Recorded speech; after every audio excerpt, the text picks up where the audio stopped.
Hello dear friends, welcome to another lecture of machine design.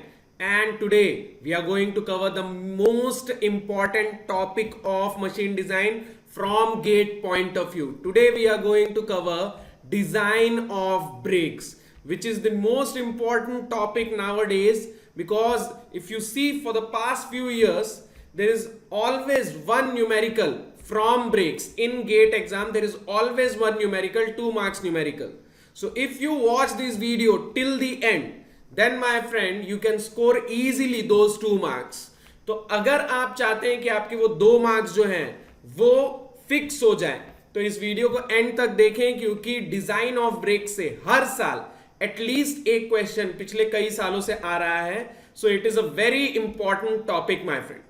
Now, if you are watching our videos for the first time, let me tell you about our YouTube channel, which is known as Unacademy Gate ME. And my friend, this is India's only YouTube channel dedicated to mechanical engineers where live classes are taken. जी हाँ my friends, ये सिर्फ इकलौता channel है YouTube में जिसमें सिर्फ mechanical की live classes हो रही हैं और किसी भी ब्रांच की क्लासेस नहीं हो रही हैं. And these are the team members of Unacademy get ME, which consists of some of the best educators of India right now, my friend. So please subscribe to our channel and press the bell icon so that you will be notified whenever our classes are live, my friend. And I want you to hit the like button right now to mark your presence. It works as an online attendance. So to mark your presence, please hit the like button.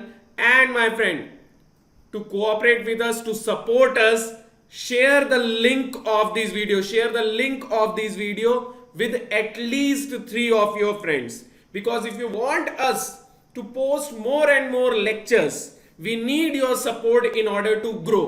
हमें आगे बढ़ने के लिए आप लोगों की सहायता की जरूरत है, आप लोगों के साथ की जरूरत है. तो प्लीज इस वीडियो को शेयर करना ना भूलें, एटलीस्ट अपने 3 दोस्तों के साथ. Now my friend, we have a few more offerings for you. In the description of the video you will find the link of our Telegram channel, my friend. Okay, in this Telegram channel we post the PDF related to our lectures, our lecture notes, then practice question, previous year questions. So we post all the relevant study material on this Telegram channel. So if you want these study material, please follow the Telegram channel. The link is given in the description of the video. And we also have our own Facebook group, which consists of 150,000 plus members. So don't forget to follow our Facebook group also. Join our Facebook group. We take live sessions in the Facebook groups, my friend. Okay, so the link is given in the description. Now if you're watching me for the first time, let me introduce myself. My name is Aprup Rao, MTech from IIT Kharagpur, and my specialization was mechanical systems design. Then I was recruited by Mahindra and Mahindra Automobile. I worked in Mahindra Research Valley, which is the research and development center where the car and tractors of Mahindra and Mahindra are designed. So I worked there as deputy manager for 2 years, and my work was related to the design and analysis of the body parts of cars. Some of the amazing cars, Mahindra XUV 500, KUV, TUV, are designed in Mahindra Research Valley. So I worked there for 2 years, but I always had a passion for teaching. So I quit my job and I started teaching. So I've been teaching for more than 6 years now for to students preparing for GATE and engineering services. And I take subjects related to design because my work experience, my studies are based on design. So I teach subjects related to design, strength of material, machine design, engineering mechanics, theory of machines, etc. And these are the other members of my team, which consists of the top faculties of India. Mr. Devendra Negi sir, AIR 1 in GATE 2019 and GATE 2020. Mr. Pallav sir, then Amit Dikshit sir, AIR 1, then Prakhar Srivastav, AIR 3. So these are some of the best educators of India right now, my friend, and they are all taking live classes on an Academy Gate ME. Okay, my friend. So today's chapter is brake.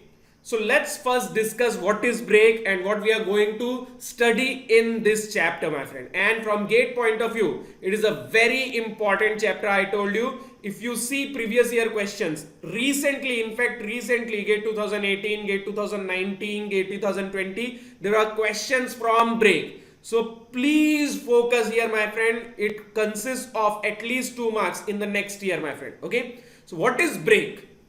Brake is defined as a device which is used to absorb the energy possessed by a moving system or mechanism by means of friction to slow down or completely stop the motion of a moving system such as rotating drum, machine or vehicle. So in simple words, we use brakes in order to either reduce the speed of a moving object or completely stop the moving object. The moving object can be anything in machineries. For example, let's say wheel. Okay, let's say you have to stop a wheel. So in order to stop the wheel, we use brakes. And what does brake do? How brakes works? It absorbs the energy possessed by the moving system by means of friction. See, moving object consists of some energy. In most of the cases, it is the kinetic energy. So if you want to stop the moving object, you have to absorb its kinetic energy. And how the brake does that? How it absorbs the energy? By means of friction, my friend. Okay, friction always opposes the motion. So if there is friction, it will reduce the speed or stop the moving object, my friend. Okay. Now there are different types of brakes: mechanical, hydraulic, electrical. But in our syllabus, we only need to deal with mechanical brakes. Okay, so our study will only be limited to mechanical brakes. Okay, so let's understand what are the different types of mechanical brakes. Now, my friend, in case of mechanical brakes, in order to apply the brakes, what do? You apply force, right? In order to develop friction, you need force. Okay. So in order to apply the force, the direction of force can be different. The direction of force can be different. The force can be applied in radial direction or it can be applied in axial direction. Now what is radial direction, my friend? What is radial direction? Let's say that you have a brake. Let's say you have a brake. Sorry, let's say you have a wheel. Okay, this is the wheel. Okay, this is the plane of the wheel. So any force in the plane of the wheel, is a radial force. All these forces are what? Radial forces. Let's call it FR. Okay, all these forces in the plane of the wheel are radial forces. And if the force is acting perpendicular to the plane, if the force is acting perpendicular to this plane, then it is an axial force, my friend. Okay, this is the axis of the wheel, right? If this is the wheel, then this is the axis of the wheel. So the force perpendicular to the plane of wheel is axial and force in the plane of the wheel is radial, my friend. So do you understand this? Do you understand the difference between radial force and axial force in case of brakes? Now, my friend, based on the type of force, we can divide the mechanical brakes into radial brakes and axial brakes. Okay. Now, radial brakes are also of two types: external brakes and internal brakes. In the case of radial brakes, you can apply radial force from outside the wheel or the force can be developed from inside the wheel. Okay. So, in case of external brakes, the force is applied from the outside. And in case of internal brakes, the force is applied from inside, my friend. What are the examples? Examples of external brake are shoe brake and band brake. Shoe means a block. Okay, so there is a block which is used to apply the brake. So that's why it is called shoe. Okay, so shoe brake means a block brake. So shoe brake and band brake are external brakes. The forces are applied from outside. And internally expanding shoe brake. Internally expanding means the shoe is inside the wheel. The shoe is inside the wheel, and when you apply the force, the shoe expands. Okay, the shoe expands and then it touches the wheel. Okay, so it is known as internally expanded shoe brake. So these brakes are radial brakes.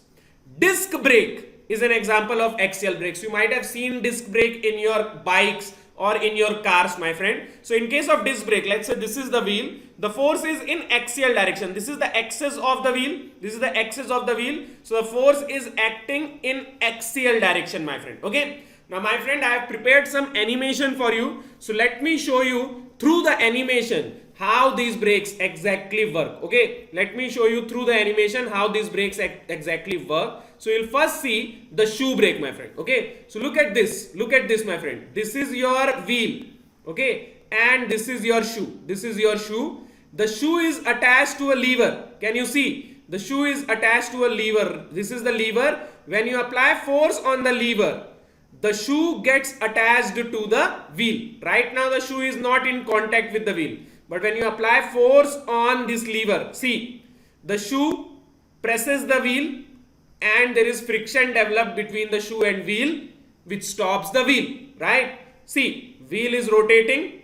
When you apply the force, shoe will press the wheel, friction force will be developed, and it will absorb all the energy. It will absorb all the energy and it will stop the wheel. Do you understand this? Do you understand the working of a block brake or shoe brake? This is known as shoe or block. Okay, this is the shoe or block. Okay, now my friend, let's understand band brake. Let's understand how band brake works. Okay, let's understand how band brake works. So see, this is the lever, this is the lever, and this is the flexible band, my friend. Shoe is rigid and this is flexible. This is a band which is flexible. Okay, this also works on the same principle. If you apply force on this lever, then the band will attach to the wheel, the band will press the wheel, friction force will be developed, and the wheel will stop. Okay, so this is the band. Okay, in case of shoe, we have a shoe brake. In case of shoe brake, we have a block, and in case of band brake, we have flexible bands, my friend. Okay, so both works on the same principle. Okay, if you apply force on the lever, they will get attached to the wheel, friction force will be developed, and they will stop the wheel. Okay, now let me show you internal expanding wheel. Okay, let me show you internal expanding wheel. So see, this is the internal expanding wheel. Do you see this shoe? Do you see this shoe? This is inside the wheel. This is inside the wheel. And when we apply force, the shoe expands, my friend. See, the shoe is expanding.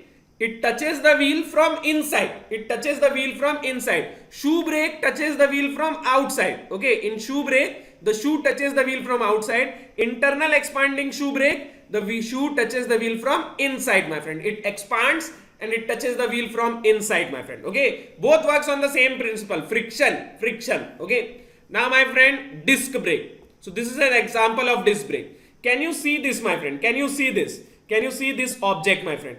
This object is going to apply force in axial direction. Let's say this is the wheel rotating, this is the wheel rotating, this is the wheel rotating. Then you are applying force like this. Okay, if this is the wheel rotating, you are applying force like this in order to stop the wheel. Okay, in order to stop the wheel. In case of radial brake, the force is applied in this direction. In case of, if this is the wheel, then in case of radial brake, the force is applied like this. In case of axial brake, the force is applied like this. Okay, so this is an axial brake, a disc brake, my friend. So do you see, this is known as a caliper. Okay, so caliper will get attached to the wheel.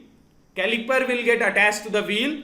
Again, same thing will happen. Friction force will be developed and the wheel will stop. So do you understand the working of these brakes, my friend? Do you understand the working of these brakes?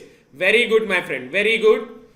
All right, my friend. So let's move on to the next topic. Let's move on to the next topic. Now, my friend, we don't have to design all these brakes. Here there are 4 examples of brakes: shoe brake, band brake, internally expanding shoe brake, axial brake. But we don't have to see the design process of all the brakes.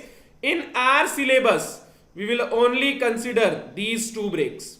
In our syllabus, we will only consider these 2 brakes: shoe brake and band brake. These are only in our syllabus. Okay, we have to see the design process of shoe brake and we have to see the design process of band brake. Okay, so today we are going to cover shoe brake. Tomorrow we are going to cover band brake. Both are very important. Both are very important from exam point of view. I will solve some numericals directly from GATE. Okay, and these are very important numericals because every year from the past few years, every year there is a numerical. Okay, so first we will cover shoe brake and then we will cover band brake. Do you understand this much? There are different types of mechanical brakes, but in our syllabus we will only deal with shoe brake and band brake. Okay, so let's understand shoe brake. So my friend, what is there in a shoe brake? First of all, there is a lever. Okay, I have shown you the shoe is attached to the lever. So this is the shoe, which is also known as a block. Okay, and it is attached to the lever, and the lever is hinged at one end. This is known as a hinge. This is known as a hinge, my friend. Okay, this is known as a hinge, which is also known as fulcrum. Okay, this is a hinge, nothing but a hinge joint. Okay, which is also called sometime as fulcrum. Okay, it is also called as fulcrum. Okay, the hinge of the lever about which the lever rotates. The lever will rotate about this hinge. This hinge is known as fulcrum. Okay, so there is a lever, and to the lever the shoe is attached. This is the block, or you can call it shoe. Okay, and my friend, this is the rotating drum which you need to stop. Okay, the drum is rotating and you need to stop it. So what will happen, my friend? Initially there is no direct contact between the shoe and the drum, so the drum is rotating freely. Now my friend, let's say you need to stop the drum. So what you will do? You will apply force on the lever. You will apply force on the lever like this. So what will happen? The lever will rotate about this hinge. The lever like this. If you apply force on the lever will rotate like this. The lever will rotate like this, and this shoe which is attached to the lever will press this drum. Okay, right now there is no direct contact, but if you apply the force on lever will rotate, and then there will be direct contact between the shoe and the drum. This direct contact will produce friction because the shoe is static, my friend. This part is static. This part is static, my friend. Okay, this part is static and the drum is rotating. So when the shoe will press the drum is rotating and shoe is static. So what will happen, my friend? When there is relative motion between two surfaces, what will happen? Friction will be developed, right? Friction will be developed between the shoe and the drum, which will oppose the motion of the drum. Okay, so do you understand? What we need to do ultimately, we need to apply force on the lever so that the shoe will press the drum. Okay, the shoe should be pressing the drum so that there will be friction. Okay, my friend, this arrangement can also be opposite, my friend. This arrangement can also be like this. This arrangement can also be like this. Okay, this arrangement can also be like this. See, this arrangement can also be like this, upside down. Okay, so this is the lever, this is the shoe, and the drum is below the shoe. Here the drum is above the shoe. It can also be below the shoe. In that case, you will apply a downward force. So do you understand? Both these arrangements are possible. Okay, all right, my friend. Now, my friend, in order to develop more friction, we use a special material, my friend, which is on the contacting surface of the shoe. See, this is the surface which is going to be in contact with the drum, right? This is the contacting surface. This surface, my friend, is known as friction lining.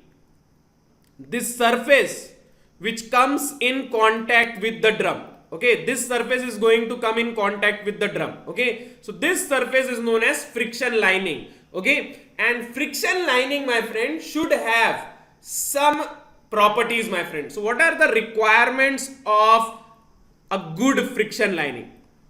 Requirements of friction lining. Okay, so friction lining should be made of special type of material. We have some special requirements from this friction lining. What is your first requirement from friction lining? The most important requirement from friction lining is it should have high coefficient of friction, mu, my friend. It should have high coefficient of friction. Okay, high coefficient of friction. Why, my friend? Why it should have high value of mu? Because you need maximum friction force between the shoe and the drum. If you want to stop the drum, you should have as much friction force as possible. So high coefficient of friction. This is the obvious requirement. Okay, now my friend, what is the second requirement? See, when there will be friction, there will be heat generation. Okay, so it should have high heat resistance. It should have high heat resistance. Otherwise, what will happen? If it does not have high heat resistance, then it will start to melt, my friend. It will start to melt. And we don't want this friction lining to melt. Okay, when there will be friction, heat will be developed, which will try to melt the friction lining. So it should not melt. It should have high heat resistance. Sorry. It should have high heat resistance. It should have high heat resistance. Okay, it should have high heat resistance, then only it will be able to withstand the heat, my friend. And what is the other requirement? It should be able to bear the pressure. It should be able to bear or withstand the pressure. It should be able to bear or withstand the pressure. See, when you will apply the force and the shoe will press the drum, there will be friction acting on the shoe. Sorry, pressure acting on the shoe. There will be pressure acting on the shoe. So it should withstand that pressure. Otherwise, what will happen? It will break simply. If it is not able to withstand the pressure, it will break. So it should have mechanical resistance also. It should have strength also. Then only it will be able to withstand the pressure. So these are some of the requirements of friction lining. High coefficient of friction, high heat resistant, withstand the pressure, low wear rate. It should have low wear rate. Okay, because of friction there will be wear. So it should have low wear rate. Okay, so these are some of the requirements of good friction lining, my friend. Okay, all right, my friend. Now, my friend, a shoe brake can also be divided into two types: short shoe brake, long shoe brake. What is the difference, my friend? It is the contact. Okay, if the width of the shoe is less, if it is only this much, then the contact of this shoe with the drum will be less, right? The contact of shoe with the drum will be less. But if the width of the shoe is more, then there will be more contact. Okay, in this case there is less contact. See, from this corner to this corner there is contact between the shoe and drum, and here from this corner to this corner there is more contact. Okay, now my friend, this angle is 2 theta. Okay, this angle is 2 theta, which is known as contact angle or angle of contact. Okay, this is known as angle of contact, my friend. Okay, this angle 2 theta from this corner to this corner, the total angle is known as angle of contact, my friend. In case of short shoe brake, 2 theta is less than or equal to 45 degree. Okay, and in case of long shoe brake, it is more than 45 degree. So if the contact angle is less than or equal to 45, we will call it short shoe, and if it is more than 45, we will call it long shoe. Now we have to understand what is the difference between their design. What is the difference between their design? In case of short shoe and in case of long shoe, what is different? What is different? Because we are dividing them into different categories, so there must be some difference in their design process, right? So what is the difference? See, when we calculate the forces between short shoe brake and this drum, when it will press the drum, there will be forces acting between them. When you will apply a force on lever, the shoe will press the drum, right? So there will be forces, normal forces acting between the drum and the shoe, right? If the contact is very less, then we assume that the pressure from this corner to this corner, there will be pressure acting between shoe and drum, right? Both are pressing each other. Okay, both are pressing each other. So there is pressure between the shoe and the drum. So if the contact angle is less, then we assume that from this end to this end, the pressure is almost constant. Okay, from this end to this end, we assume pressure is almost constant. And if the pressure is almost constant, then when we calculate the forces, we assume that there is a single force acting at the center. okay, because the pressure is uniform, the pressure is constant from this end to this end. So what we will do, we will assume that there is a single force between the shoe and the drum. It is a normal reaction force, so we will call it Rn. So do you understand this, my friend? Do you understand in case of short shoe brake what we are going to do? Whenever we will calculate the forces, as the pressure is almost constant, we can assume the pressure is almost constant from this end to this end. This is the total contact area. We will assume that it is subjected to a single force at the center. Okay, we will apply a single force Rn at the center. But in case of long shoe brake, we can't do that. Why? Because, my friend, the contact area is more. So we cannot assume that pressure is constant from this end to this end. In this case, what will happen, my friend? At the center, the pressure will be more, and at the corners, the pressure will be less. At the corners, the pressure will be less. Okay, the pressure is normal to the area. So if from this end, from the center to the corners, the pressure will vary, my friend. See, the pressure is varying. See, the pressure is varying, my friend. Okay, like this. The pressure from one end to another end is varying. Okay, so in this case, my friend, you cannot assume that there is a single force. Why? Because the pressure is not constant. Here the pressure is constant. So we can assume a single force at the center. But here the pressure is not constant. So this is the distribution of pressure. Okay, this is the distribution of pressure. Pressure distribution. Okay, so do you understand the difference between short shoe and long shoe, my friend?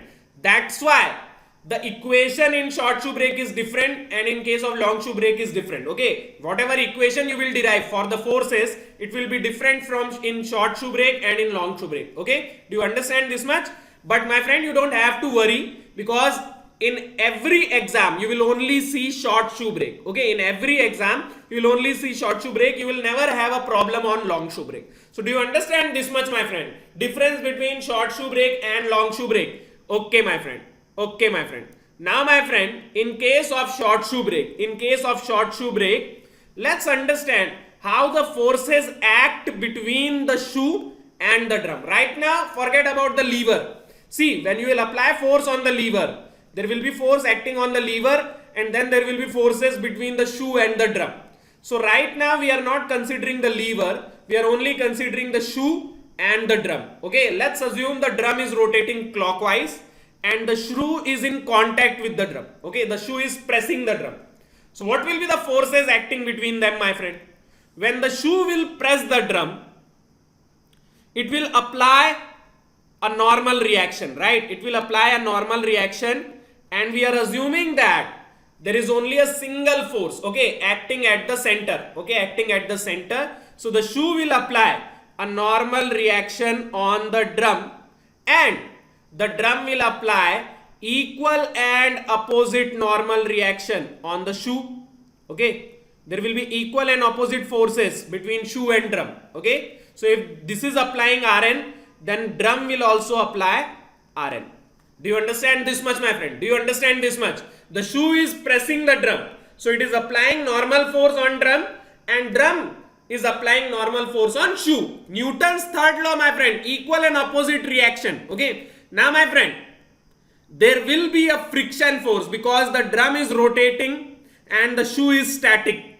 So there is relative motion, and whenever there is relative motion, what will happen, my friend? There will be friction force, okay, which will oppose the motion. So what will be the direction of friction force? First of all, my friend, friction force is perpendicular to normal force. Okay, so it will be perpendicular to normal force like this. Okay, it will be perpendicular. It will be perpendicular to normal force like this. Okay, but my friend, whether it will be towards right or towards left. See, the drum is rotating clockwise.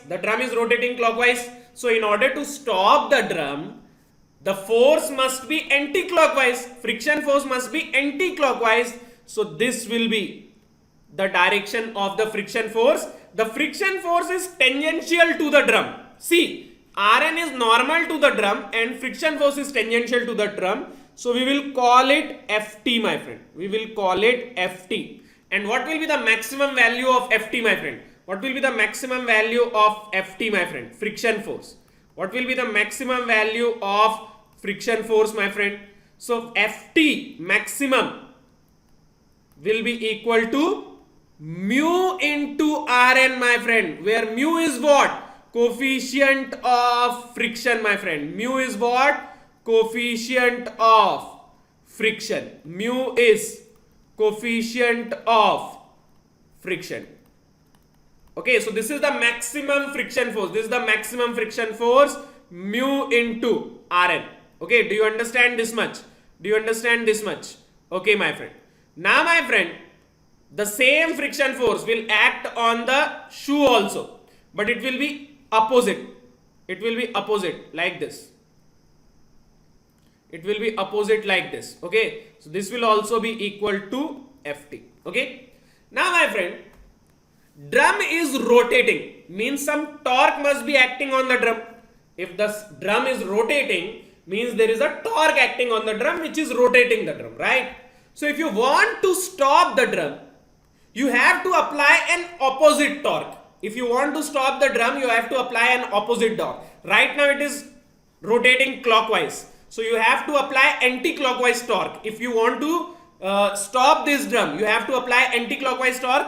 This torque which will stop the drum is known as braking torque.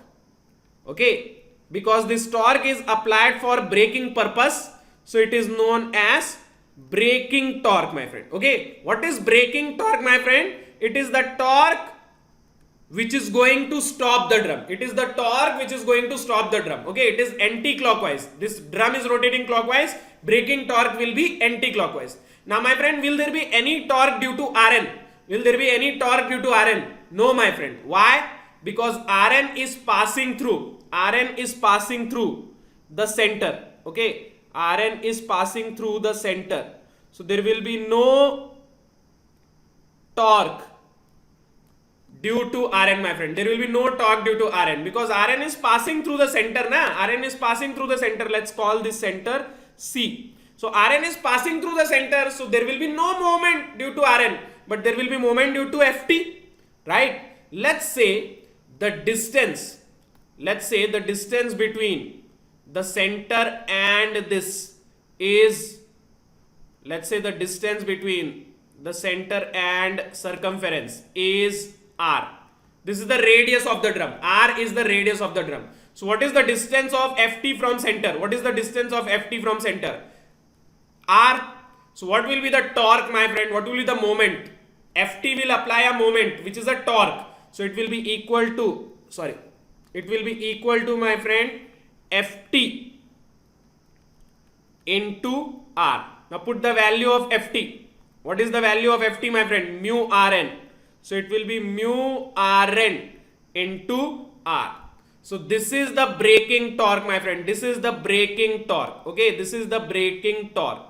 So do you understand? Do you understand what is the equation of braking torque? What is braking torque? What is braking torque? This is the torque which is going to stop the drum. Okay, braking torque is the torque which is going to stop the drum. Okay, drum is rotating clockwise, so this torque will act anti-clockwise. Okay, now, my friend, braking torque is given by friction force into radius of drum. Friction force into radius of drum, and friction force is mu Rn. So braking torque is mu Rn into R. Now, how we will use this equation, my friend? Understand this. Okay, if you are going to design the shoe brake, then, my friend, you will have some value of braking torque that you have to produce this much torque. Okay, the drum is, let's say, rotating by 100 Newton meter. Okay, drum is rotating by 100 Newton meter torque. So in order to stop this drum, you have to apply opposite 100 Newton meter torque. So you know the braking torque, you know the requirement of braking torque, how much braking torque required, that you know. So you know the value of TB.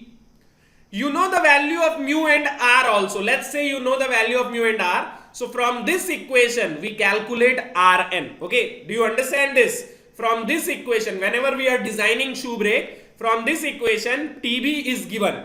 Because that is our requirement. How much torque is required to be developed, that is known. Okay, So TB is known, mu and R, let's say, is also known. So Rn is the unknown here. So from this equation we calculate the value of Rn. Then what we do? My friend, we apply Rn on this shoe and we calculate this force P. This is the force that you need to apply on the lever. This is the braking force. It is known as braking force. Okay, this P is known as braking force. Okay, this P is known as braking force, and this force is unknown to us. How much force do we need to apply? That is unknown to us. So first we calculate Rn from this equation, then we put the value of Rn in the free body diagram of lever, and then we calculate the value of P. Do you understand the process, my friend? We are going to calculate Rn here, then we will put the value of Rn in the free body diagram of lever, and we will calculate the value of P. Ultimately we need the value of P. Okay, now in some question you will see that P is given and braking torque is required. So what you will do? You will first apply P and you will calculate Rn. Using the value of P, you will calculate Rn. Once you get Rn, you can calculate braking torque. So do you understand, my friend? Either calculate P using the value of TB or calculate TB using the value of P. Okay? Either you calculate braking force using braking torque or you calculate braking torque using braking force. Any one of them will be given. Either the braking force will be given or the braking torque will be given. Do you understand this much? Okay, so you need to remember this relation. Now my friend, this relation is only for short shoe brake. But in case of long shoe brake, what you will do?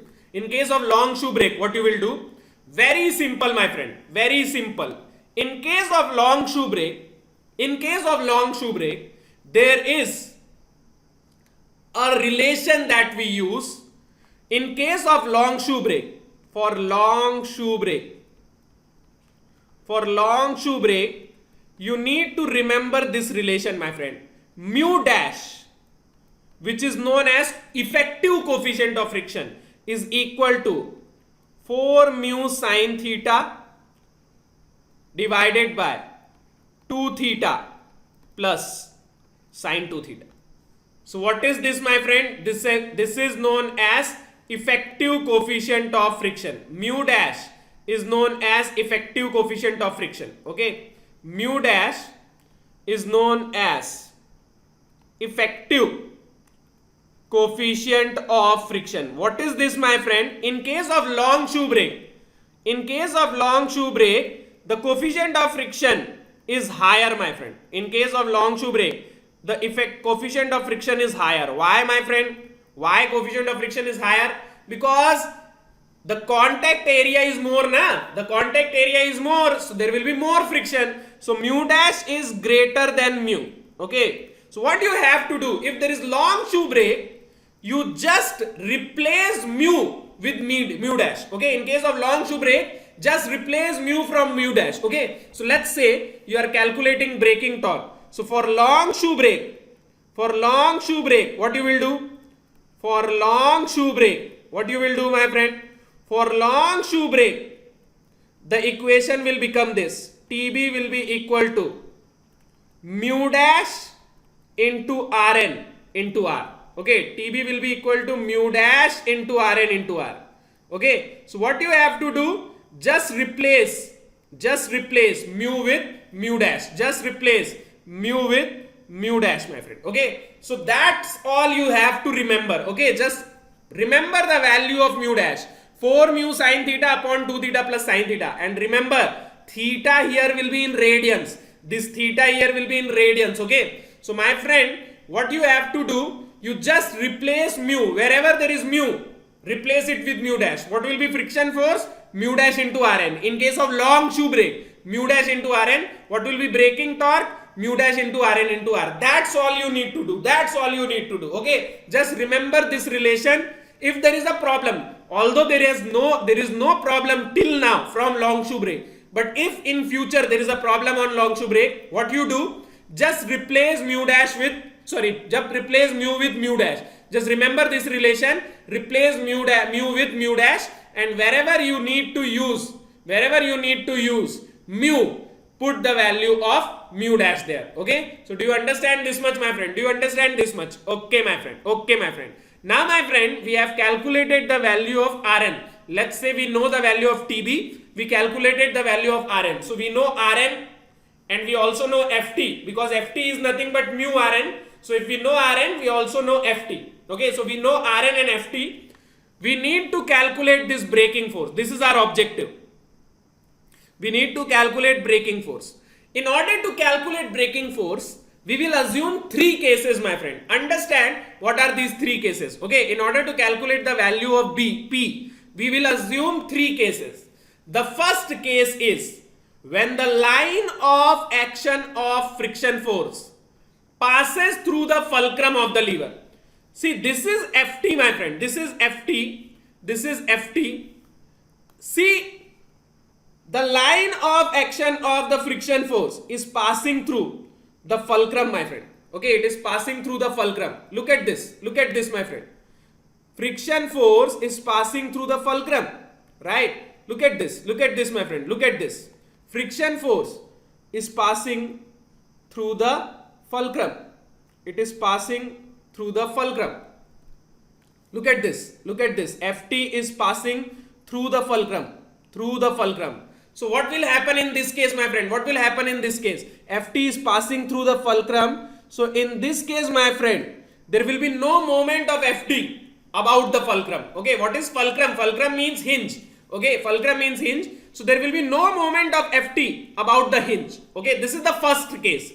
Ft is passing through point O. So there will be no moment of Ft about point O. Second case is when Ft is above the fulcrum. See, Ft is above the fulcrum by distance A. There is distance between Ft. This is your Ft. And this is the distance A from the fulcrum. So do you understand, my friend? In the second case, Ft is above the fulcrum. So what will happen in this case? Ft will apply a moment, my friend. Ft will apply a moment. In the third case, my friend, Ft is below the fulcrum. So here also Ft will apply some moment. Now, my friend, what is the difference between second case and third case? In second case is also Ft is applying moment. In third case also Ft is applying moment. But look at the direction of moment, my friend. Let's consider this case. Ft is applying clockwise moment, right? Ft is applying a clockwise moment about the fulcrum. And in the third case, Ft is applying anti-clockwise moment. See, Ft is applying anti-clockwise moment about the fulcrum. So do you understand the difference between second and third case? First case, no moment. Of Ft because it is passing through the fulcrum. Second case, there is moment of Ft. Third case also there is moment of Ft. But what is the difference in second and third case?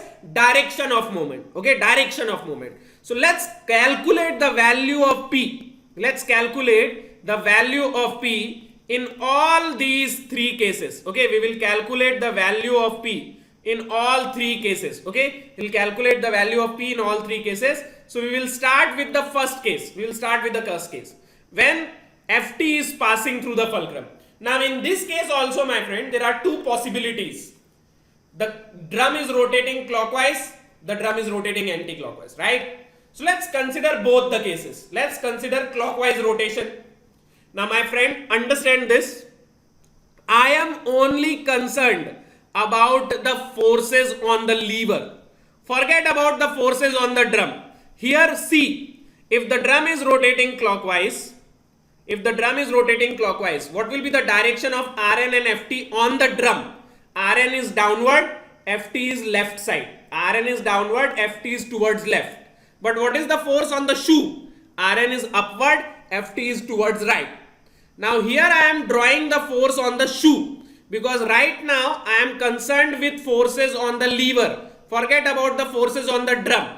So Rn here and Ft here are acting on the shoe. See, Rn and Ft, how they are acting on the shoe. So here I am drawing the forces on the shoe. Okay. Now, my friend, what will be the total forces?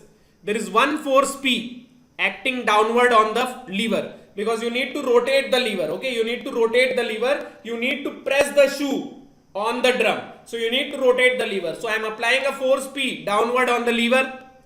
There is Rn and Ft on the shoe, because shoe is attached to the lever, so Rn and Ft is acting on the shoe. And my friend, there will be reaction forces at the hinge, my friend. This is the hinge, so there will be reaction forces at the hinge. Okay, there will be reaction forces at the hinge, my friend. These reaction forces, let's say, are Rx and Ry. But my friend, we don't need to calculate Rx and Ry. We don't need the reactions on the hinge. So what are the forces we are interested in? We are interested in Rn, we are interested in Ft, we are interested in P. Only these three forces. Okay, only these three forces. Rx and Ry, we don't care. Rx and Ry, we don't care. Okay. Now my friend, we need to calculate the value of P. So what we will do? We will apply equilibrium equation. We will apply equilibrium equation. Okay. What are the equilibrium equation here, my friend? Summation of Fx equals to 0. Summation of Fy equals to 0. Summation of M equals to 0. Okay. These three are the equilibrium equation. Can you apply summation of Fx equals to 0? Yes, you can. But you won't. You will not apply this. Why? Because if you apply summation of Fx, there will be Rx also, which you don't need. You don't want to calculate Rx. So you will not apply summation of Fx equals to 0. Will you apply summation of Fy equals to 0? No. Why? Because if you apply summation of Fy, then you will have to consider Ry also, which you don't need. So forget about Ry also. Will you apply summation of M equals to 0? Will you take moment? Yes, my friend. About which point? About point O. If you take moment about point O, what will happen? We don't need Rx and Ry. So if we take moment about point O, Rx and Ry will be gone. Do you understand, my friend? Process. How we will calculate P? By applying equilibrium equation. Which equilibrium equation? Moment equation. About which point? Point O. Why point O? Because Rx and Ry are passing through point O and we don't need these forces. So if you take moment about point O, Rx and Ry will be gone. So let's take moment about point O, my friend. Okay, let's take moment about point O. Let's take moment about point O. What will you get, my friend? If you take moment about point O, moment of Rx and Ry is gone. There will be moment of P. In which direction, my friend? In which direction? P will apply moment in clockwise direction. What will be the moment? T into this distance L. P into this distance L. Okay, from point O, distance of P is L. And this is clockwise. Okay.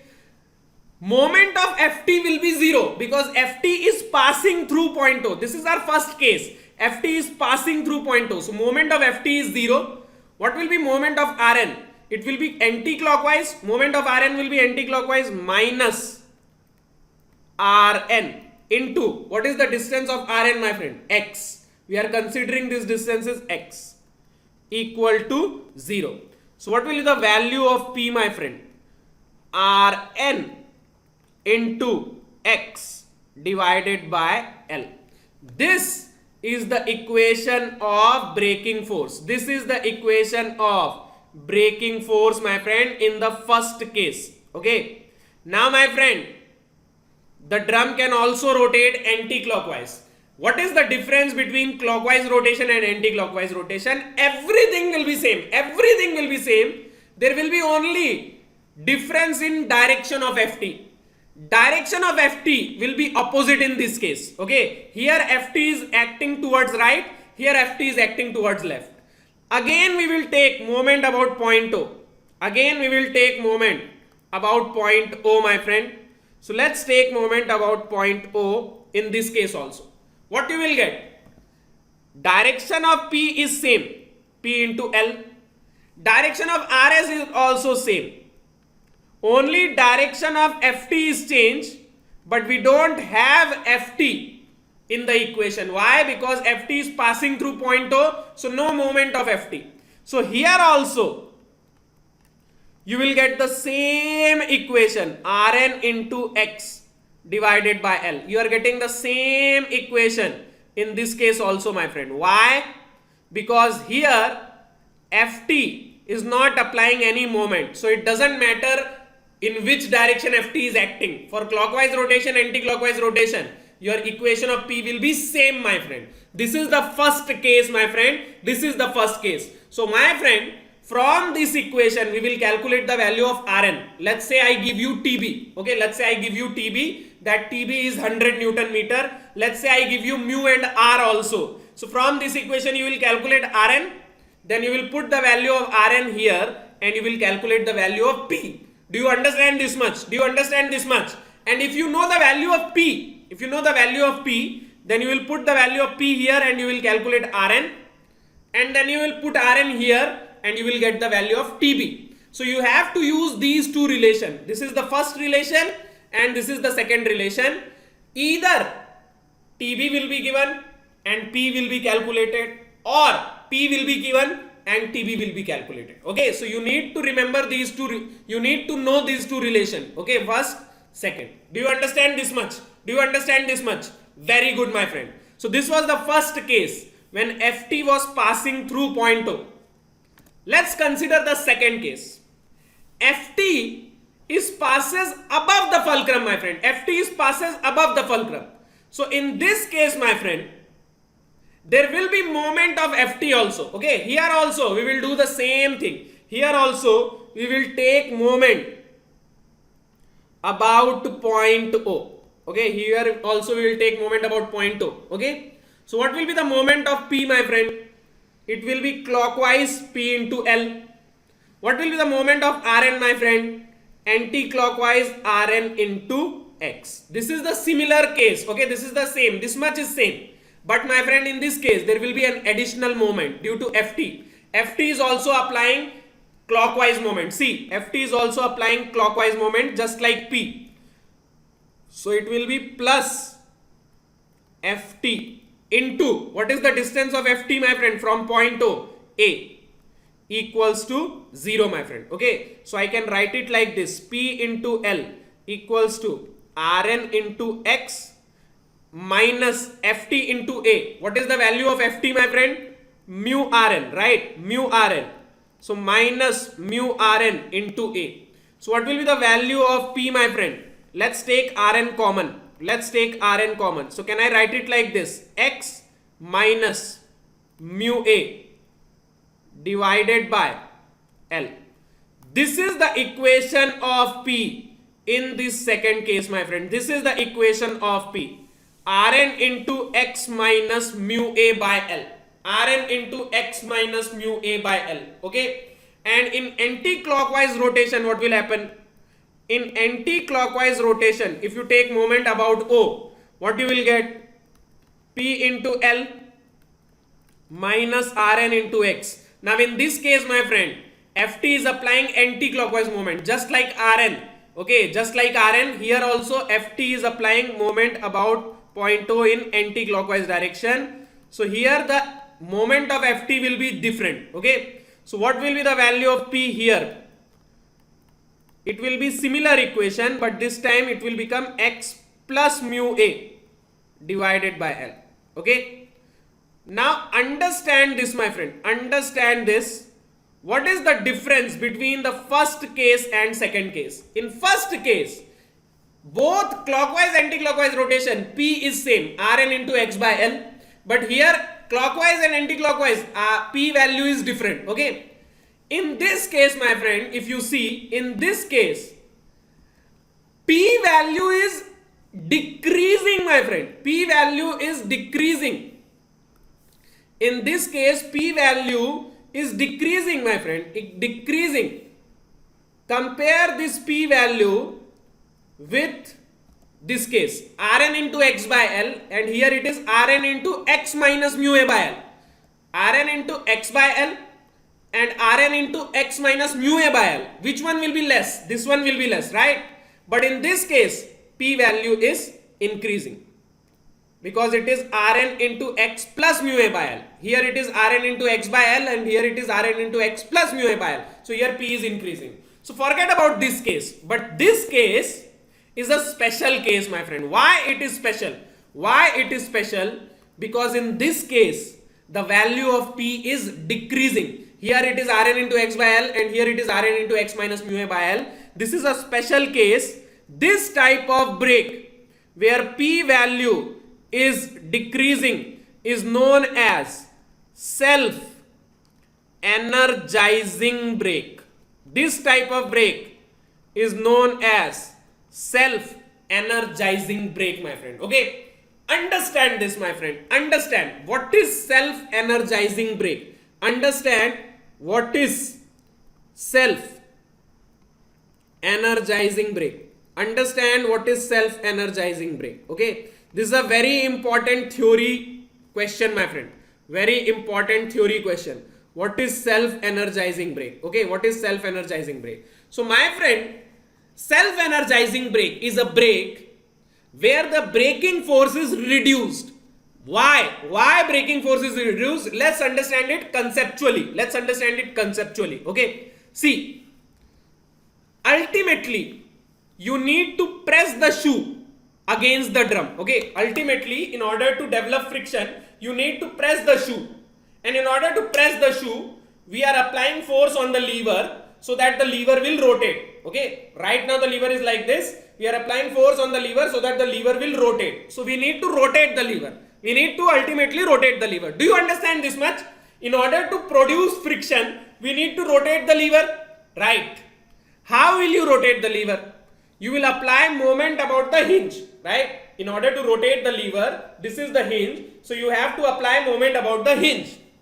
In this case, my friend, in order to rotate the lever, the clockwise moment is only developed by P. In order to rotate the lever, you need clockwise moment which is developed by P. But in this case, my friend, understand, P is applying clockwise moment, P is applying clockwise moment. Here P is applying clockwise moment. Sorry, P is applying clockwise moment.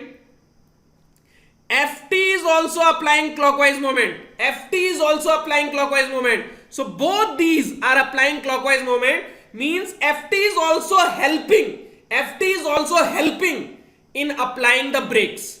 P is applying a clockwise moment in order to apply the brake. P is applying clockwise moment. Ft is also applying clockwise moment, means Ft is helping in applying the brakes. So what is self-energizing brake? Self-energizing brake is a brake where the braking force is reduced. Braking force is reduced due to moment of friction force. Braking force is reduced due to moment of friction force, right? That's why braking force is reduced, right? Because Ft is also applying a moment to rotate the lever. Okay, so both are helping each other. Okay, Ft is helping in order to apply the brakes. Okay, now my friend, the question is, why in this case it is not helping? In this case, why P is increased? Look at this, my friend, look at this. P here is applying a clockwise moment, but Ft is applying anti-clockwise moment. Ft is applying anti-clockwise moment. That's why here Ft is applying a moment, but it is applying anti-clockwise moment, and P is applying clockwise moment. That's why P is increased. It is not reduced, it is increased. So this is not self-energizing brake. This is self-energizing brake. So for self-energizing brake, what is the requirement, my friend? What is the requirement? Moment of Ft should be in the same direction as P. Direction of moment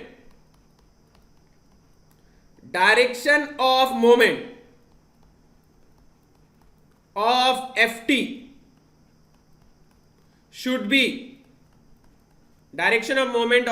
should be same as moment of P. Okay, if moment of P is clockwise, moment of Ft should also be clockwise, then only it will be self-energizing. Otherwise, if it is applying anti-clockwise, if P is applying clockwise moment, Ft is applying anti-clockwise moment, then P is increase. Okay, it is not reduce, it is increase. So do you understand? Logically, you have to understand, my friend, what is happening here. What is happening here? So P is applying a clockwise moment, Ft is also applying a clockwise moment. That's why P is reduced. But here P is applying clockwise moment, Ft is applying anti-clockwise moment. That's why P is increased. So this is the case of self-energizing brake. This is not the case. This is the case of self-energizing brake. Do you understand this? Now my friend, if you try to reduce the P, if you want to reduce the P, what should you reduce? You should reduce x minus mu a. Okay, let's say we are reducing x minus mu a. Okay, so there will be a point where x minus mu a will become 0. When it will become 0? When x will become equal to mu a. When x will become equal to mu a, then what will happen, my friend? When x will become equal to mu a, this thing will become 0, means P will become 0. If P is 0, what does it mean? If P is 0, what does it mean? If P is 0, it means you don't need any braking force. If P is 0, it means you don't need any braking force, means it will automatically apply the brakes. The brakes will be automatically locked. The brakes will be automatically locked and the brake will not be in your control, my friend. Let's say P value is 100 Newton. Let's say P value is 100 Newton. Means if you apply 100 Newton, brake will be applied. If you don't apply 100 Newton, brakes will not be applied. So brake is in your control. Okay. If P is 100 Newton, if you apply 100 Newton, brakes will be applied. If you don't apply 100 Newton, brakes will not be applied. So brake is in your control. But if P is 0, means you don't need to apply any force, means brake is not in your control. It will automatically lock. So this condition, when P becomes 0, is known as self-locking, my friend. Because in this case, you don't need to apply any force, it will automatically lock. And this condition is bad for us. Why? Because brake should be in our control, right? Brake should be in our control. It should not be out of control. So my friend, in order to keep the brake in control, it should never be locking itself. P should always be greater than 0. There must be some positive value of P. Okay, there must be some positive. 10 Newton, 50 Newton, 100 Newton, some positive value. So if P becomes less than or equal to 0, if P becomes less than or equal to 0, then this condition, my friend, is known as self-locking. Okay, this condition is known as self-locking. So what is self-locking? What is self-locking brake, my friend? What is self-locking brake? Okay, let's understand what is self-locking, my friend. What is self-locking? So self-locking means if P becomes less than or equal to 0, or you can say x becomes less than or equal to mu a. Okay, so x should always be greater than mu a. Okay, to avoid self-locking. We don't want self-locking. Okay, so you need to avoid self-locking. So to avoid self-locking, x must always be greater than mu a. Okay, for avoiding self-locking, x must always be greater than mu a, because if it becomes equal to mu a or less than mu a, then it will become self-locking. It will automatically lock. Okay, it will not be in your control. You need brake to be in your control. So P should always be greater than 0. X should always be greater than mu a. Okay, do you understand this much? Okay, my friend. So this is the second case. Okay, now let's talk about the third case. Now here also, my friend, here Ft is below the fulcrum. In second case, Ft was above the fulcrum. Here Ft is below the fulcrum. So here also it will apply moment. But look at the direction of moment. Look at the direction. For clockwise rotation, P will apply clockwise moment. What will be the moment of Ft, my friend? It will be anti-clockwise, right? Here P will apply clockwise moment, and for anti-clockwise rotation, Ft will apply a clockwise moment. So in which case you will get self-energizing brake? In which case you will get self-energizing brake? Just by looking at this diagram, now you can tell which one is the self-energizing brake, because you know the concept. So now you can tell which one will be self-energizing. See, here P is applying clockwise moment, Ft is applying anti-clockwise moment. Here P is applying clockwise moment and Ft is applying clockwise moment. So in which case you are getting self-energizing brake? In the second case, in anti-clockwise rotation, because moment of Ft and moment of P is same. Direction of moment of Ft should be same as moment of P. So in which case it is same? In this case. So this case is self-energizing. Okay. If you calculate, if you take moment about point O, if you take moment about point O and you calculate the value of P, in this case what you will get? In this case you will get this value, Rn into x plus mu a by L. You can do it and you can check. And in this case you will get Rn into x minus mu a by L. Okay, you can do it and you can check. Take moment about point O and you will get this equation. Okay, so my friend, in which case are you getting a self-energizing brake? In which case P is reduced? In which case P is reduced?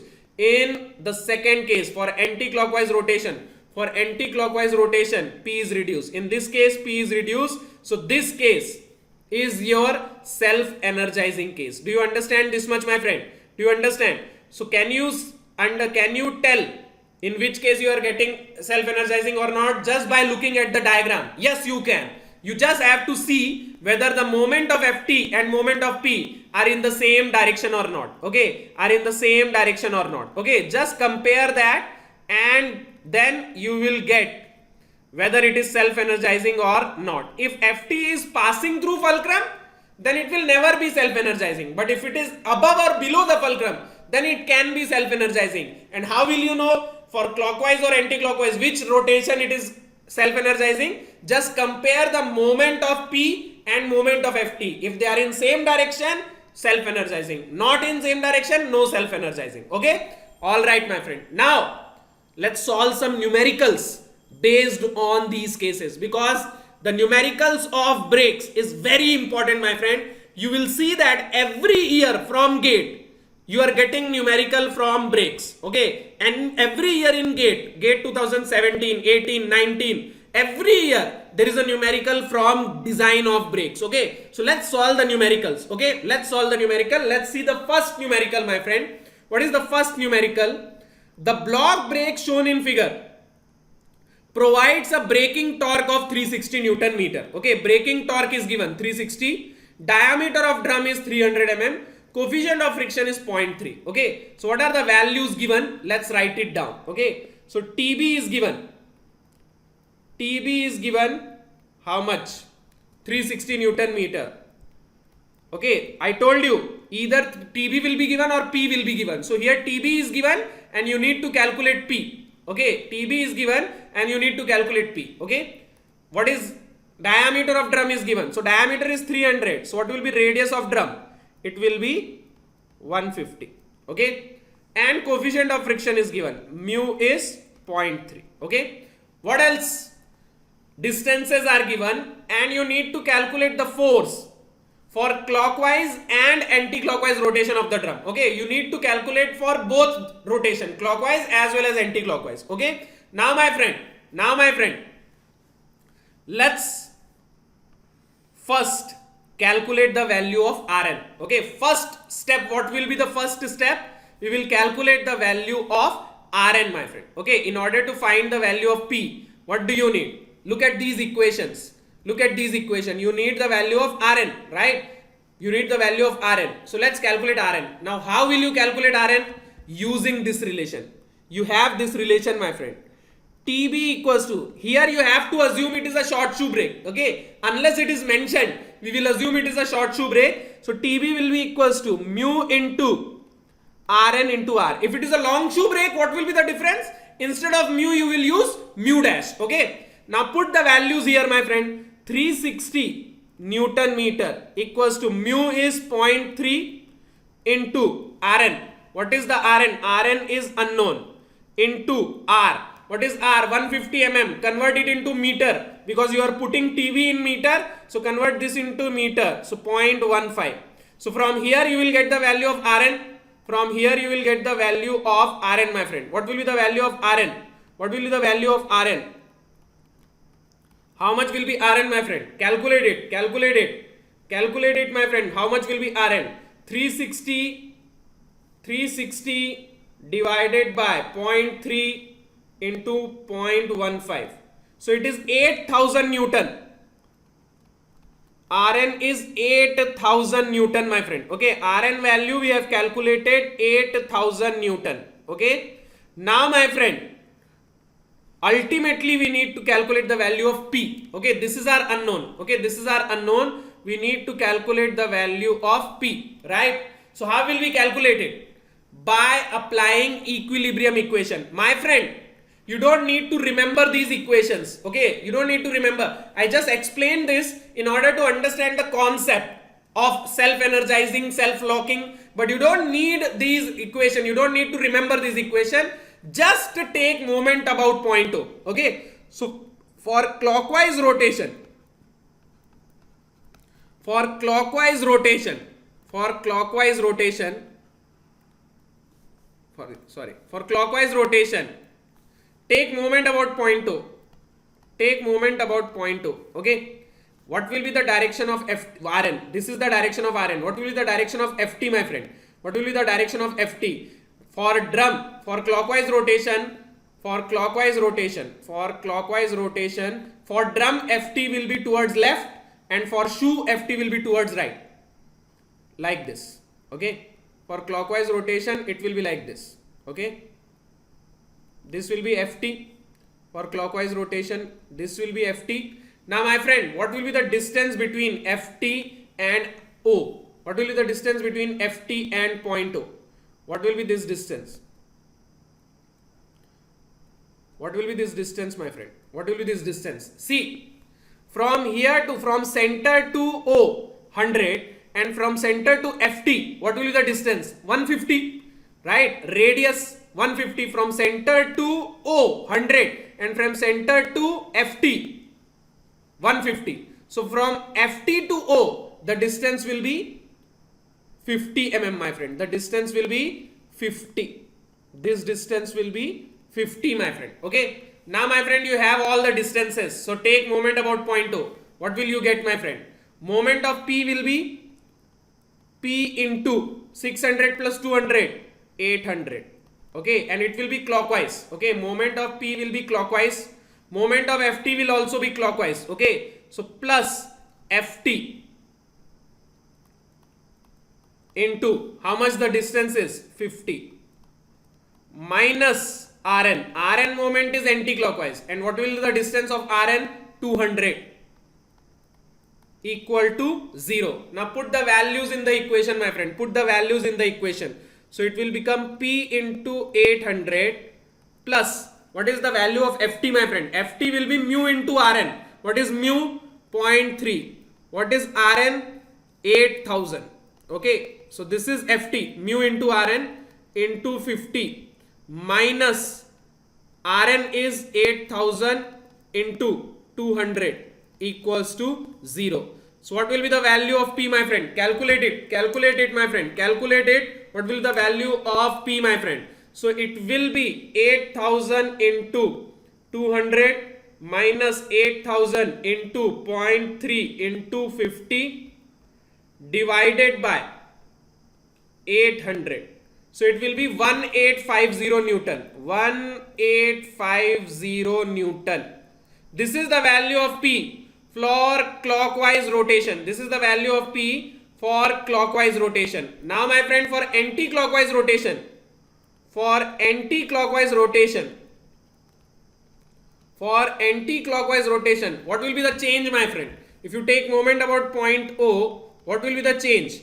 Only this will become negative, my friend. The moment of Ft will become negative. Okay. So it will be P into 800 minus Ft into 50 plus Rn into 200 equals to 0. So from here, if you put the values, calculate P, what will you get? Put the values, calculate P, what will you get? Here, my friend, you only need to change the direction of moment of Ft. So here it was positive, here it will become negative. Okay. So what will you get, my friend? What will you get? What will you get? Here you will get how much?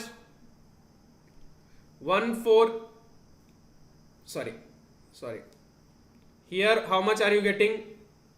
How much are you getting? How much are you getting, my friend? How much are you getting? You are getting 2150 Newton. 2150 Newton, my friend. So this is the force P required for anti-clockwise rotation. Can you see? For clockwise rotation you need less force. Why?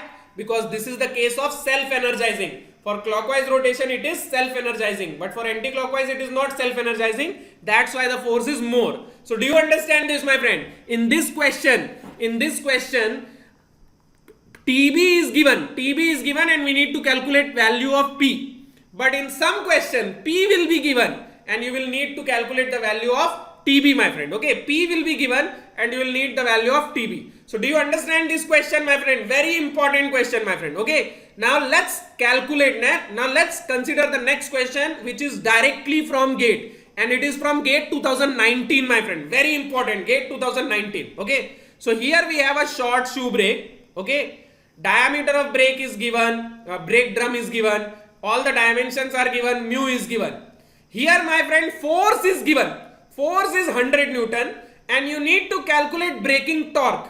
So in this question TB was given and we needed to calculate P. Here force is given and you need to calculate TB. Okay, so what we will do? First we will find the value of Rn. First we will find the value of Rn, my friend. Okay, so what will be the direction of Rn, my friend? Rn will be acting like this. Rn will be acting like this, right? Rn will be acting like this and it is rotating anti-clockwise. Okay, so Ft on the drum will be towards right and on the shoe it will be towards left.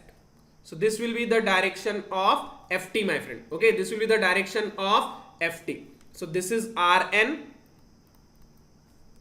and this is Ft. Okay, now my friend, what we will do? Same, my friend, take moment about this fulcrum. Let's say this is O. Okay, so take moment about point O. Take moment about point O.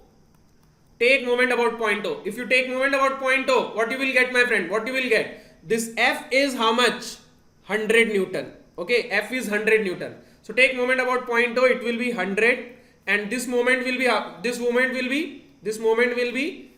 anti-clockwise. Okay, this moment will be anti-clockwise. Moment of Ft will also be anti-clockwise. Moment of Rn will be clockwise. Okay, so take moment about point O. 100 multiplied by A. What is A? 1000.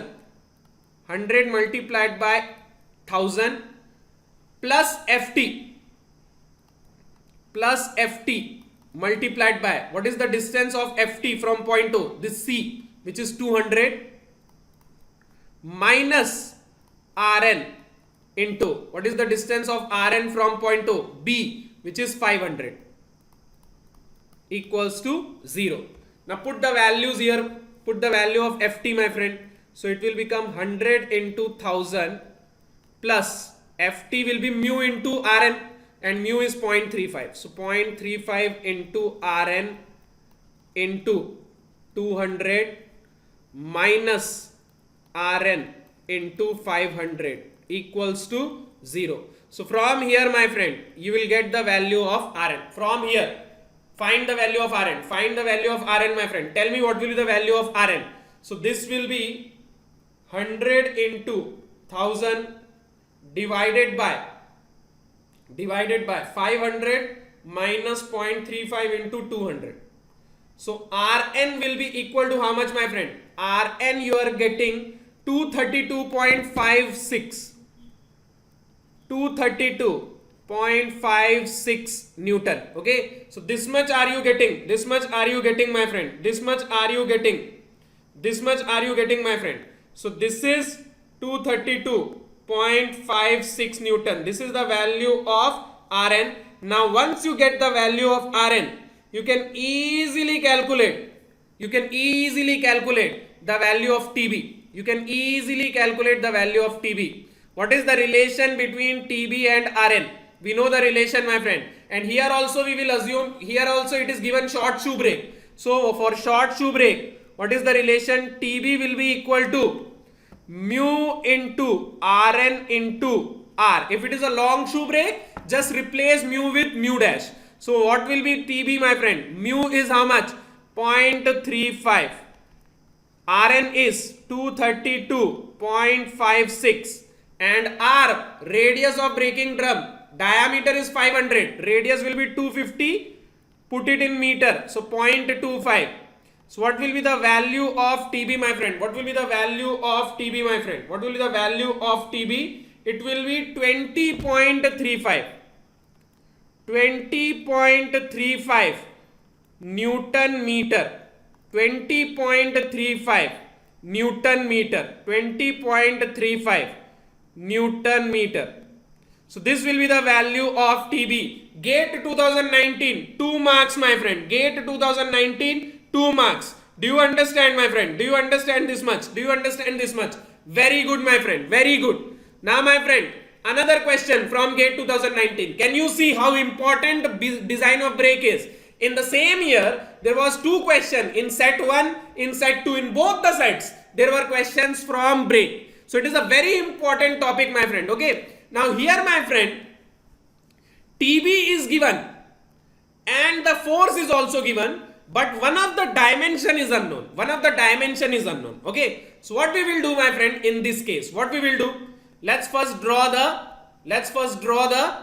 free body diagram. Okay. In this case, what is given? Short shoe brake. Okay. Torque capacity TB is 250. 100 RPM speed, but we don't need speed. Okay. 100 RPM. This is just to confuse you. You don't need speed. Mu is given. P is also given. This force is given 2000 and you need to calculate the value of A. You need to find the dimension. Okay. So what we will do, my friend, here let's first calculate the value of Rn. Using the value of P, let's first calculate the value of Rn. Okay. Let's first calculate the value of Rn, my friend. Okay. So what will be the direction of Rn? Let's draw the free body diagram. Let's draw the free body diagram. So this will be Rn and this drum is rotating anti-clockwise. Okay. This drum is rotating anti-clockwise like this. Okay. So on the drum, Ft will be towards right, and on the shoe, we draw the forces on the shoe. Remember this. We draw the forces on the shoe. So on the shoe, Ft will be, on the shoe, Ft will be like this.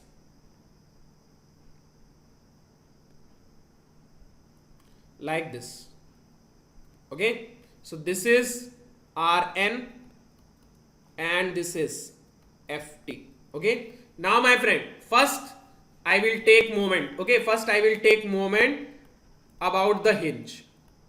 Take moment about the hinge. Okay. So what you will get, my friend? P into 1.5 A plus A. It will become 2.5 A. Okay. And this moment will be anti-clockwise. Moment of Ft will also be, moment of Ft will be clockwise. Moment of Ft will be clockwise. And moment of Rn will also be clockwise. Okay. Now, my friend, P into 2.5A minus Ft into what is the distance between Ft and the hinge? A by 4 plus, moment of Rn is also clockwise. So minus Rn into what is the distance? A equals to 0. Now put the values here, my friend. What is the value of P? 2000 into 2.5A. Okay. This A will be cancelled. Okay. A will be cancelled. Okay. A will be cancelled. Okay. So you don't have to write A. You don't have to write A. So 2000 into 2.5 minus what is Ft, my friend? Mu into Rn, and mu is 0.25. So 0.25 into Rn divided by 4. Okay, this was A by 4. A is cancelled.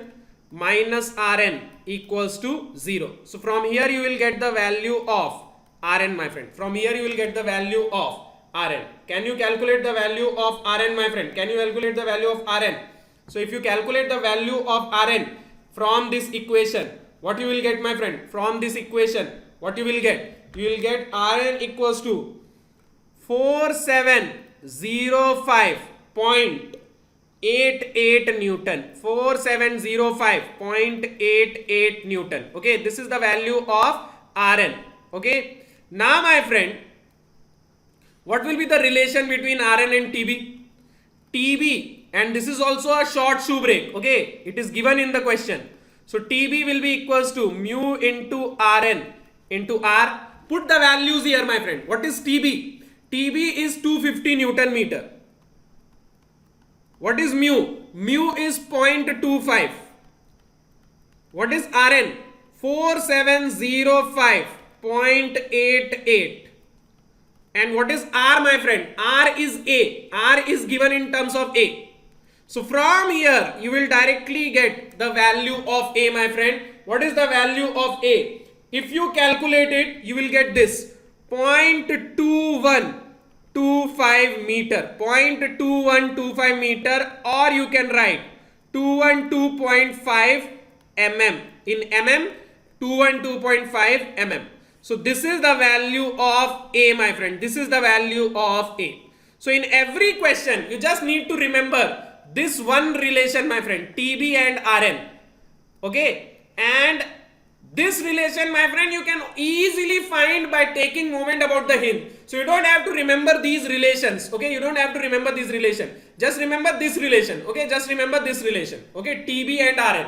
So do you understand how you can solve problems based on design of brakes? Do you understand, my friend? You can easily solve problems based on design of brakes. Which brake? Shoe brake. We have just designed the shoe brakes. In the next lecture, we will design the band brakes. Band brake is also another very important chapter, my friend, topic. So shoe brake is one of the mechanical brakes. There is another mechanical brake, band brake. So today we saw how to design shoe brake. Okay, today we saw how to design shoe brake. Today we saw what is a shoe brake. Then what is the difference between short shoe brake and long shoe brake. We saw the forces between shoe and the drum. Then we considered 3 cases of the lever, and we saw how the P is different in every case. Okay, we saw the concept of self-energizing and self-locking, and then we solved some numericals. Okay, in some numericals, braking torque will be given, braking force will be calculated. In some numerical, braking force will be given, braking torque will be calculated. Okay, so you have to solve these numericals on your own. Okay, so do you understand this topic? Very good, my friend, very good, my friend. Hit the like button before leaving, and don't forget to share this video, my friend. Okay, now my friend, if you have any doubt regarding your career, and you want to personally contact me, and you want to understand, you want any kind of guidance, what courses do you have to choose, then how you have to prepare, please contact me on this email ID. This is my email ID, approve2008@gmail.com. You can find me on Facebook very easily. Approve2008. This is my Facebook ID. You can find me on Facebook, and you can find me on Instagram, approve_Rao. Okay, so you can contact me anytime, and you can ask me any doubts you have regarding your career, my friend. Okay, now my friend, if you are serious for GATE, and if you want to prepare with us, then choose the Unacademy Plus subscription, my friend. What is the advantage of Unacademy Plus subscription, my friend? Daily live classes. There will be daily classes live. Okay, crash courses. What is crash course, my friend? Crash course means whenever there is an exam related to mechanical engineering, GATE, engineering services, or CPET, NLC, Coal India, Vizag Steel, any exam, there will be a separate crash course. Okay, there will be a batch, and the revision of that course will be taken care of. Okay, so whenever there is an exam, then there will be a crash course, there will be a batch for a crash course. You can join that for revising all the concepts, for revising all the subject. There is a rank improvement batch. This is the rank improvement batch, which is going to start from 1st June, my friend, which is going to start from 1st June. Okay, we have recently launched a batch for GATE and engineering services, and we are going to start a batch from 1st June, rank improvement batch. Okay, where I will be taking all the subjects of design.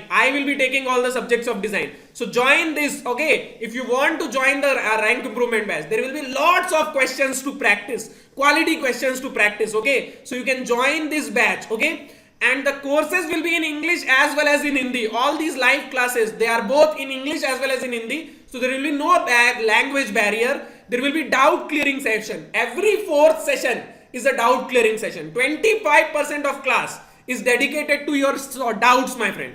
Weekly test. There will be weekly test, my friend. My friend, there will be different batch courses, and the advantage is you only have to subscribe. You only have to take one subscription and you can join any batch you want. There are different batch courses. You can see there are different batch courses. You can join any batch you want. Okay, it is not necessary that you can only join one batch or two batch. You can join any batch. Okay, this is not the advantage you get in classroom coaching. In classroom coaching, you only join one batch. But here, there are different batches. You can join any batch you want. And what is the difference between YouTube? What is the difference between classroom and Unacademy Plus, my friend? A very big advantage. See, Unacademy Plus is a specially designed platform for online learning. See, what is the type of visualization you get? That is the type of visualization. See the diagrams. Today I showed you animation. This is not possible on whiteboard.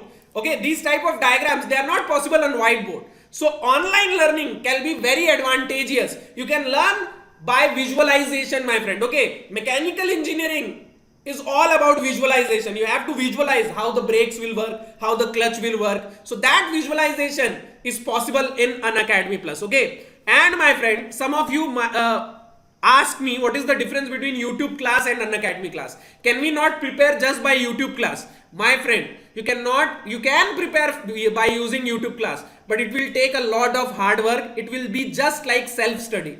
But in Unacademy Plus, my friend, it is a specially designed platform for online learning. YouTube is not designed for learning. It is just an entertainment. But Unacademy Plus is specially designed for online learning. One example I will give you. Look at this doubt clearing session, my friend. This question is posted by a student. This question is posted by a student, and see, the faculty is teaching. The faculty is solving his doubt. The faculty is solving his doubt then and there, live. Okay, so you can post your question, you can send your question, and the faculty will solve your doubt, my friend. And my friend, there are online polling. So it will be just like you're sitting in a test. Okay, you will be solving the question. There will be a timer, and your rank will be shown. Out of these 21 students, what is the rank of you? So this type of environment is very good for learning, my friend, which you don't get on YouTube. All these things you don't get on YouTube. So if you are thinking that you can only prepare by using YouTube classes, you can, but it will take a lot of time, it will take a lot of hard work, and you will not get these type of tools. You cannot send question, you cannot participate in questions, you cannot participate in the answering. Okay, here see, these are the ranks. You will also get the timing, in how much time you answered your question. Okay, so you can improve your timing, you can improve your rank, you can compete with your fellow classmates. Okay, so my friend, this is the advantage of Unacademy Plus. So if you want to take Unacademy Plus subscription, a lot of students are every day joining Unacademy Plus. So if you want to take Unacademy Plus, go to unacademy.com or download the Unacademy app. Pick a goal. What is your goal, my friend? What is your goal? GATE and ESE. Okay, so pick a goal. Then, my friend, there are different subscription: 1 month, 3 months, 6 months, 12 months, 24 months. 12 month, 1 year and 2 year subscription are the best subscription because per month cost is very less. Compare the per month cost. Per month cost is very less in 1 month and 2 month course. Okay, and if you use this coupon code, this is my coupon code. If you apply this code, then you will get 10% discount. You will get 10% discount.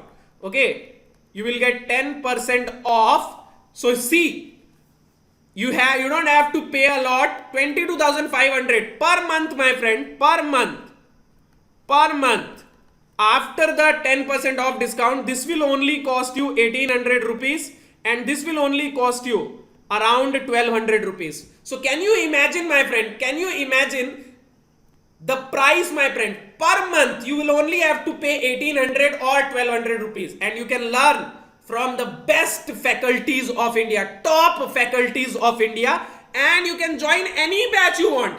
Doesn't matter. There are a lot of educators, you can take courses from any educator, you can take classes from any educator. Okay, you just have to pay 1800 or 1200 per month, my friend. Okay, so join Unacademy Plus right now, and don't forget to use my coupon code APPROVE10. Okay, there are different payment methods, there are EMI options also, my friend, EMI options also. Okay, in credit card as well as in debit card. Okay, you can pay this amount using the EMI. Okay, you can pay this amount by in EMI. So if you have any doubt, don't forget to contact me. If you want to know more, don't forget to contact me. Otherwise, if you have decided, because a lot of students have already decided and they are joining every day, so don't lose in this race, my friend. Okay, this is a race against time, so don't waste your time. We have launched a batch recently and we are going to launch a new batch in 1st June. So quickly join as soon as possible using this code APPROVE10, my friend, and I will personally guide you, I will personally mentor you. If you have any doubt, you can always contact me. These are my contact details. Okay, so this is the end of today's lecture, my friend. In the next lecture, we will see design of band brakes, which is another very important topic from the GATE point of view, my friend. Okay, so this was all for today's class. Don't forget to hit the like button before leaving, and if you want any guidance, you can always contact me. Thank you very much, my friend. Thank you very